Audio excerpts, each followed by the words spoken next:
இந்த வருஷத்துக்கான தீர்க்க தரிசனம், மாசத்துக்கான தீர்க்க தரிசனம், நாளுக்குரிய தீர்க்க தரிசனம். நல்லா கவனிங்க, இந்த காலத்து தீர்க்க தரிசிகளையும் தீர்க்க தரிசனங்களையும் ஆராய்வது இந்த நிகழ்ச்சியின் நோக்கம் அல்ல. அதனால சில அடிப்படை கேள்விகளை மட்டும் நான் கேட்கணும்னு ஆசைப்படுறேன். முதலாவதாக, சொல்லப்படுகிற தீர்க்க தரிசனங்கள் துல்லியமாக சொல்லப்படுகிறதா? யார், என்ன, எங்கே, எப்பொழுது, என்ன காரணம், என்ன விளைவு, இது போன்ற கேள்விகளுக்கு பதில் இருக்கிறதா? உதாரணத்துக்கு பழைய ஏற்பாட்டிலிருந்து ஒரு தீர்க்க தரிசனத்தை நம்ம பார்க்க போறோம். 2 ராஜாக்கள் 7:1-2.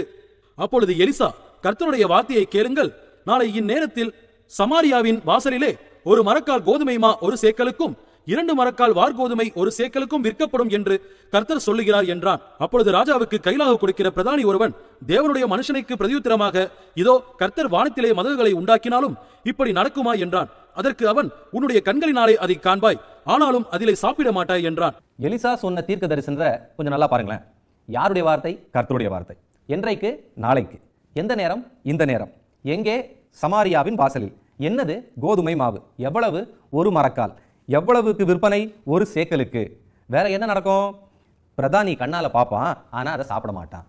ஃப்ரெண்ட்ஸ், எலிசா சொன்ன தீர்க்க தரிசனம் அப்படியே ஒரு இமி அளவும் மாறாமல் நடந்தது என்று நாம் பார்க்கிறோம். இதுதான் உண்மையான தீர்க்க தரிசனம். இவர்தான் உண்மையான தீர்க்கதரிசி. இரண்டாவது, அன்றாடம் சொல்லப்படுகிற தீர்க்க தரிசனங்கள் அப்படியே நிறைவேறுகிறதா என்று யாராவது சரி பார்க்கறாங்களா?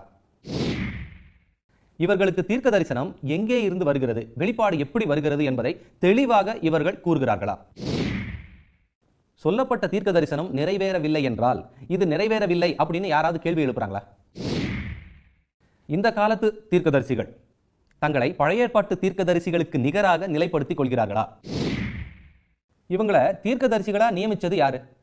ஃபார் எக்ஸாம்பிள், நீங்க ஒரு பாஸ்டர் ஆகணும்னா ஒரு ஸ்தாபனம் உங்களை பாஸ்டரை ஆர்டைன் பண்ணுவாங்க. நீங்க அதுக்காக படிக்கணும், அதுக்கப்புறம் உங்களுக்கு பாஸ்டர் பட்டத்தை கொடுப்பாங்க.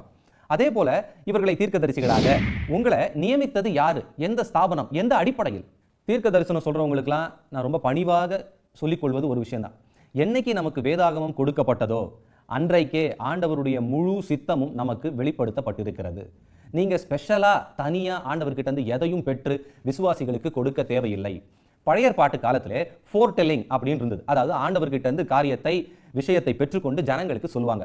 ஆனால் புதிய ஏற்பாட்டில் என்றைக்கு முழு வேதாகமும் நமக்கு கொடுக்கப்பட்டு விட்டதோ இதுக்கப்புறம் ஃபோர் டெல்லிங் தேவையில்லைங்க, ஃபோர்த் டெல்லிங் மட்டும்தான் தேவை. அதாவது வேதத்தில் இருக்கிற சத்தியத்தை வியாக்கியானம் செய்து விவரித்து ஜனங்களுக்கு சொல்லுவது.